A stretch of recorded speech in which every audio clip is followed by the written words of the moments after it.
distract you from it.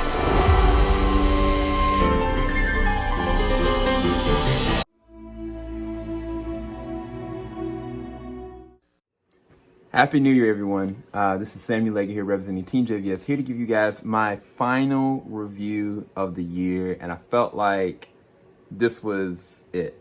There's not going to be any edits here. This is just how it is. I may add some pictures here and there.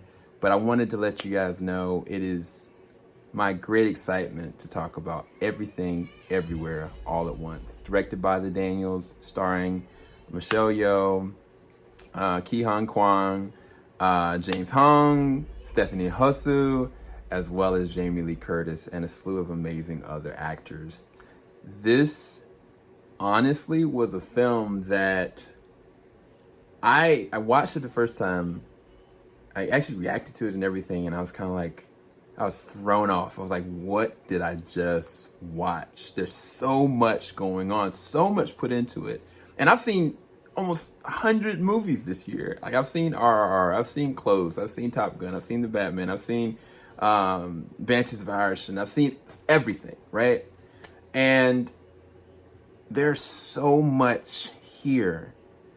And it wasn't until I watched it the second time that I really took it all in and it sucked it in. The scope, the levels of details in the editing and the processing, set design, all the different transitions of costumes. It is extravagant. It is insane. The choreography, the fight sequences, the stunt work, it is on point. And of course, you got quality, amazing, stunt performers like Michelle Yeoh, who is proficient in martial arts. But when everyone is actually involved and it is telegraphed well, it is shot well, it's executed well, but at the same time, there is this always ever consuming transition that's happening throughout the entire film.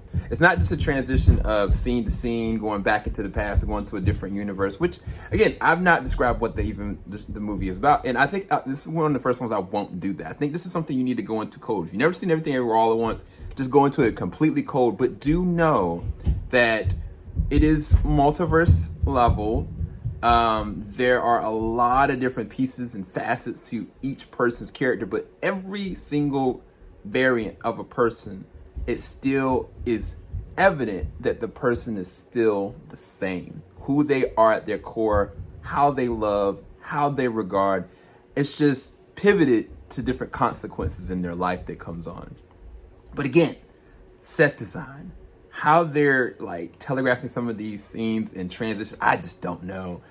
There are some scenes that kind of have colors glossing over it because there's like this transition that happens when they go switch through different multiverses. Sometimes it's CG heavy, sometimes it's just practical lighting.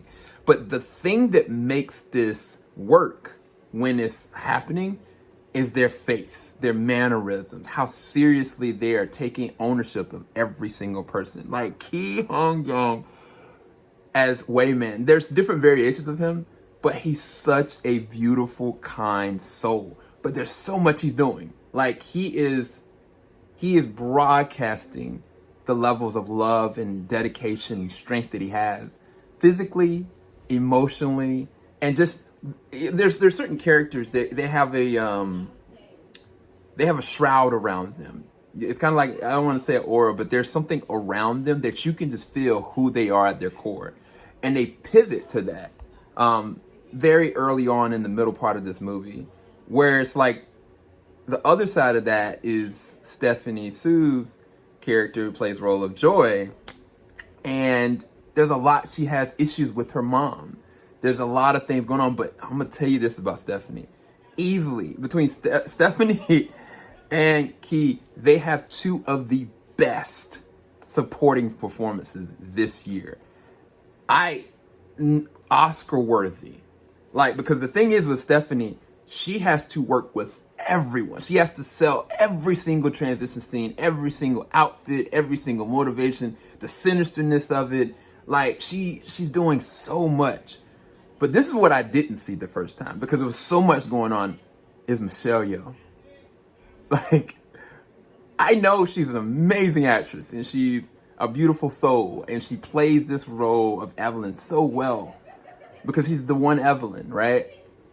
But the thing about this that I didn't consider is the levels of depth and emotion that she has to bring to everything she's doing. She has to be funny. She has to be intense. She has to be outside of herself, scared, terrified, lost, distraught, depressed, strong, emotive. Like, there's so many different things that's going on with this ensemble. Even Jamie Lee Curtis is selling it. Like, she is completely committed as Deidre.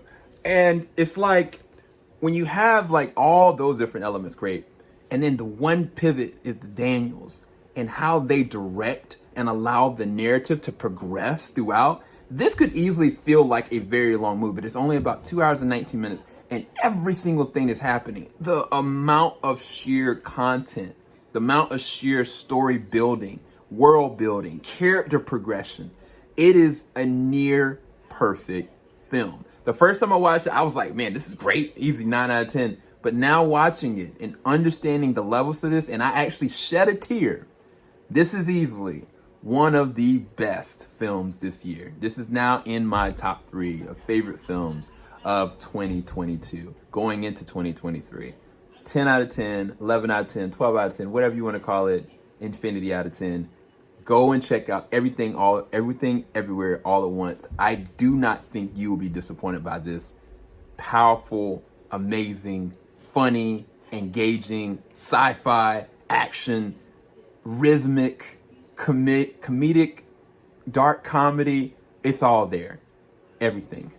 I'll talk to you guys later. Make sure you like, subscribe, hit the bell button. Thank you guys so much for all you've done for us on TeamJVS this year.